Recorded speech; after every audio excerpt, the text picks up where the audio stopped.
কি খাচ্ছ বাবান? মুড়ি। আচ্ছা ভালো। আচ্ছা মুড়ি আর কি খাচ্ছে ওটা? ও বাবা, ছোলার ডাল দিয়ে আলু দিয়ে তরকারি দিয়ে মুড়ি মেখে খাচ্ছে বাবান, তাও নিজে নিজে। একটু জল খেয়ে নাও বাবা। বাবান কত বড় হয়ে গেল, বাবান নিজে নিজে খেতে শিখে গেছে, আর কোনো চিন্তা নেই, তাই না?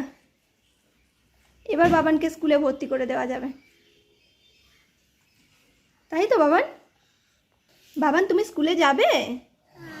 হ্যাঁ যাবে। আচ্ছা কবে যাবে? 3টের সময়। আচ্ছা বাহ সুন্দর। মুড়িগুলো খাও, একটুও যেন না পড়ে, হ্যাঁ একটু একটু করে স্পুনে করে নিয়ে খাও। হ্যাঁ সবাইকে জিজ্ঞেস করো তোমরা খেয়েছো, জিজ্ঞেস করো। ও এখন খেতে ব্যস্ত। কি হয়েছে বাবান, ভালো?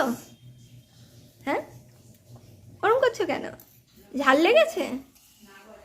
ঝাল লেগেছে নাকি? জল খাবে? হ্যাঁ খাবে না? ভালো খাবারটা, ভালো টেস্টি? কেমন টেস্টি বাবা?